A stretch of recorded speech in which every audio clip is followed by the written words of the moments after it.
Hi everyone, I'm Zainab Said, a front-end web developer, and I will give you today a brief introduction to programming. Today we will talk about specific topics on programming. First, we will talk about CSS specificity. After that, we will talk about inline and block elements. Finally, we will talk about JavaScript loops and arrays. First, CSS specificity. What is specificity? Actually, specificity is really important and really shine if there are two or more conflicting CSS rules that point to the same element. The browser follows some rules to determine which one is most specific and therefore wins out. But how browsers actually do that? Specificity hierarchy. Uh, that's what uh, help, helps browser to actually decide which style to apply. First, we have inline style. It has the highest rank actually. After that, we have IDs, then class and pseudo classes. Pseudo classes like Hoover, Focus, etc. And the last elements and the pseudo elements. Elements actually like H1, div, etc. And the pseudo elements like before and after. How to calculate specificity? Think of specificity as a score or rank that determine which style declaration are ultimately applied to an element. Note that specificity is the common reason why your CSS rules don't apply to some elements, although you think they should. How to calculate specificity? Start at 0, add 1000 for style attribute, add 100 for each ID, add 10 for each attribute, class or pseudo class, add 1 for each element name or pseudo element. For example, if we have three cases to select one element, H1 using element, or ID plus element, or just inline style. The specificity of A is 1 because it's a one element. The specificity of B is 101, one ID reference and one element. The specificity of C is 1000 because it's inline styling. Since 1 is smaller than 101 and 101 is smaller than 1000, the third rule, C, has a greater level of specificity and therefore will be applied. The specificity rules. The first rule is equal specificity. The latest rule counts. If we have the same rule written twice into the external style sheet, then the lower rule in the style sheet is closer to the element to be styled and therefore will be applied. For example, if we have the same style applied to the H1 element here, the last one will be applied. So here H1 will be red. ID selectors have a higher specificity than attribute selectors. For this example, we have three cases. The first one, we use element plus ID. So it's 101. The second one, we use just ID, and in the last one we have element plus attribute. So the first rule is more specific than the other two one and will be applied. Contextual selectors are more specific than a single element selector. The embedded style sheet is closer to the element to be styled. So, in the following situation, for example, if we have a, two styles, one in the external CSS file and the other in the HTML file. The style or the embedded style will be applied. The inline style have a high level of specificity than the external what is style in the external CSS. A class selector beats any number of element selector. A class selector such as .intro, for example, beats h1, p, div, and etc. Because, as we said before, class selector has a higher level of specificity than any other element selectors. For example, if we have two elements to style, the first selector we use is class and the second is element. So the first one will be applied and the second one will not be applied. The universal selector and inherited values have a specificity of 0. Actually, I see that is logical because it's not specific at all. The second topic we will talk about is inline and block elements. HTML elements have two levels of elements, block level elements and inline level elements. Block level like div, p, h1 to h6, unordered list and ordered list.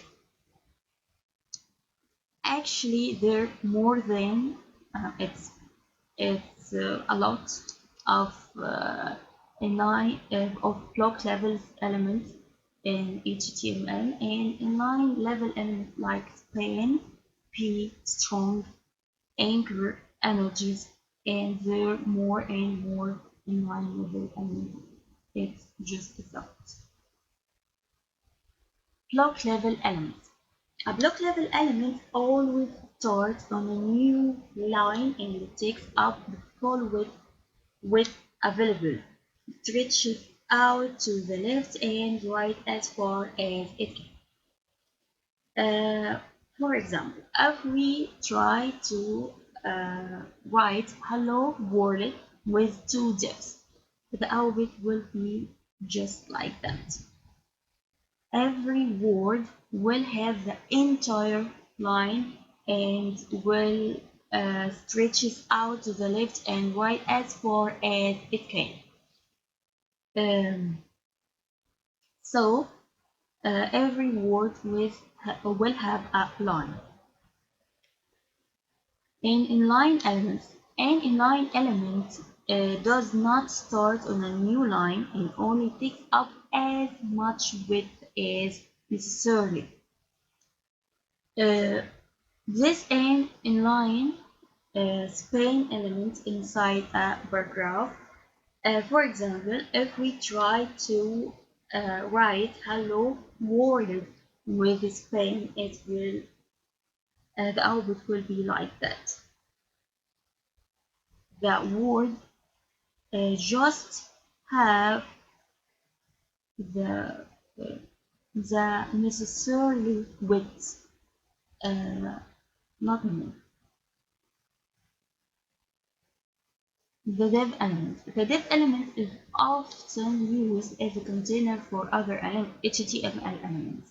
When used together with CSS, the div element can be used to style blocks of elements. When used together with CSS, the span element can be used to style parts of the text. For example,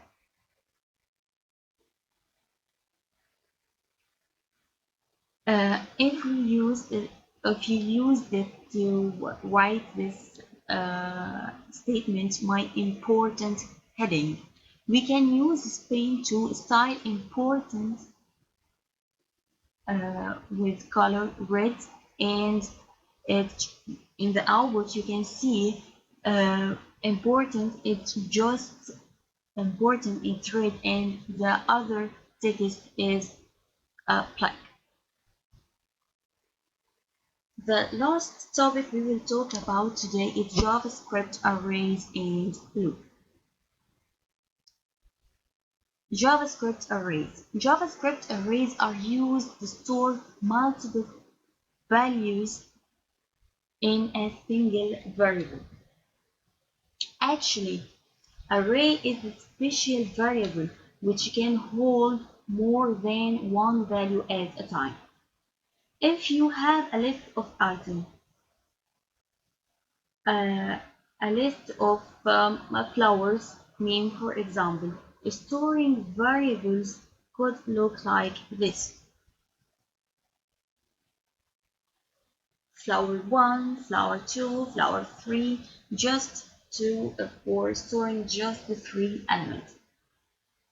However, what if you want to look through the flowers and find a specific one?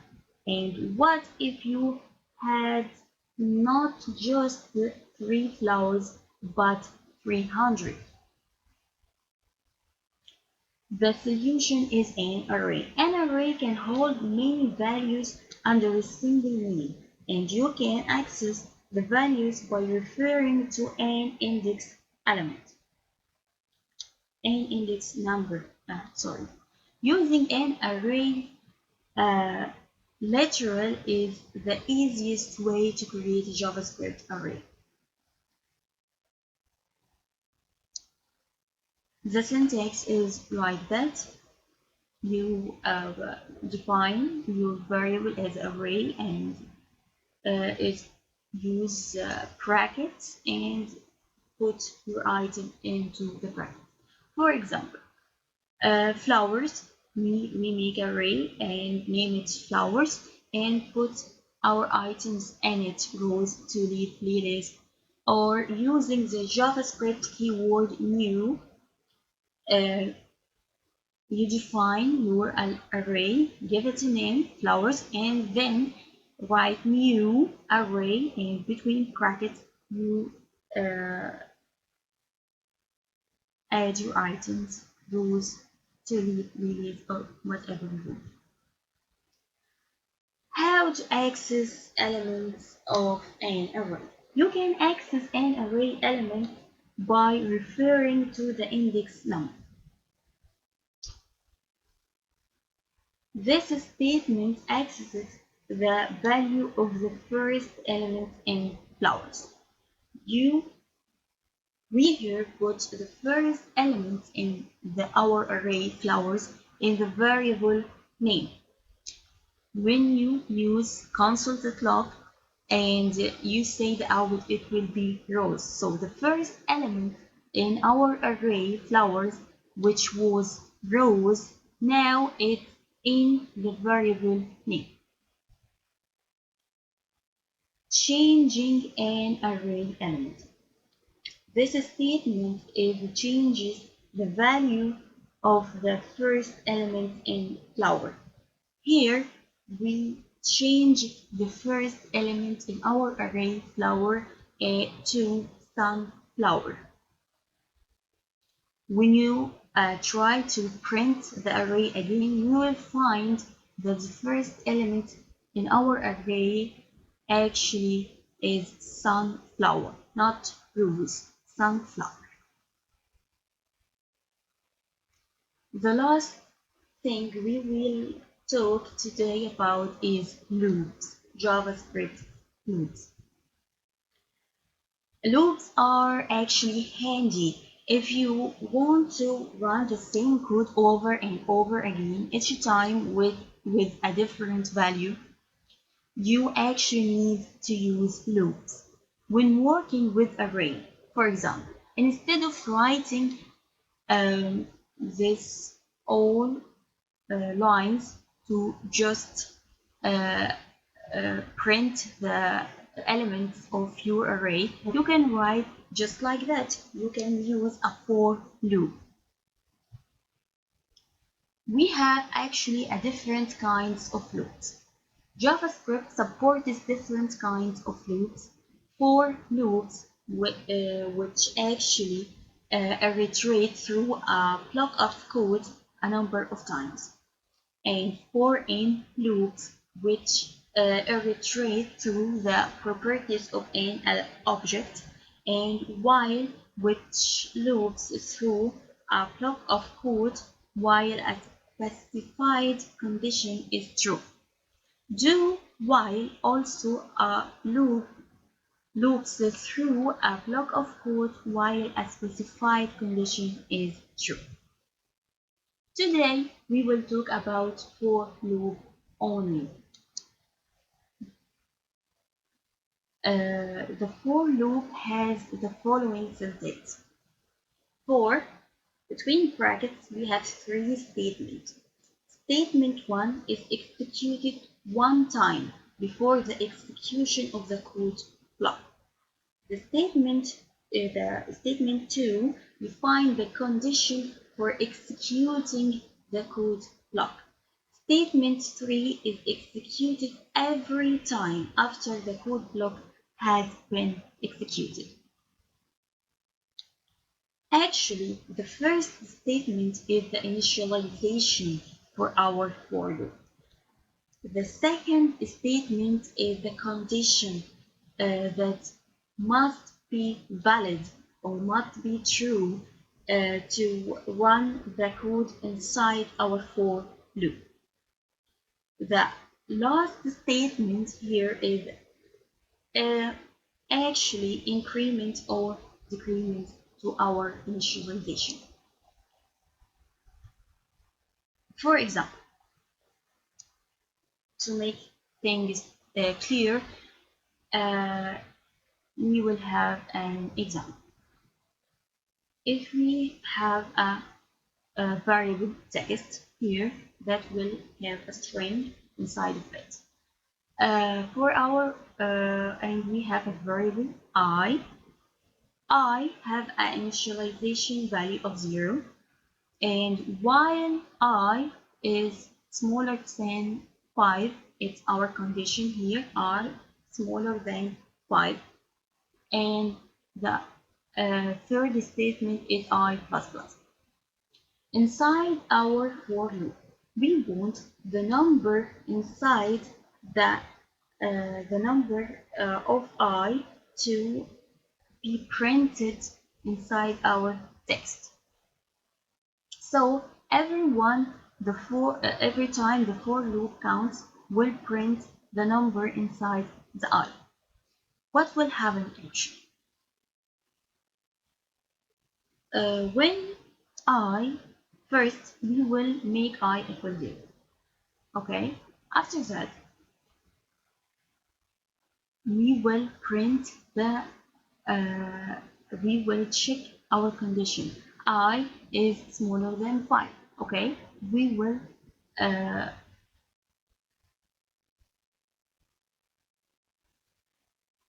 print our code here. The number is 0. After that, we will increment I by 1, I++. So now I equal 1. Go to our condition, I still less than 5. So we will print I, so the number is 1. We then increment I by 1 again. So now I is 2. I equal 2. Print, check our condition, 2 less than 5. So print 2. Increment 2 by 1. So now I equal 3. Check condition, so 3 is less than 5. Print I. And etc. till I equal 4. Then we increment I, it will be 5, so condition is not valid in this time. and the for loop ends. Again, statement 1 sets a variable before the loop starts. Variable I equals 0. Statement 2 defines the condition for the loop to run. I must be less than 5. Statement 3 increases a value of I by 1 each time the code block in the loop has been executed. It's, um, it's all for now. Hope you enjoyed, and I hope to see you soon. Thank you so much.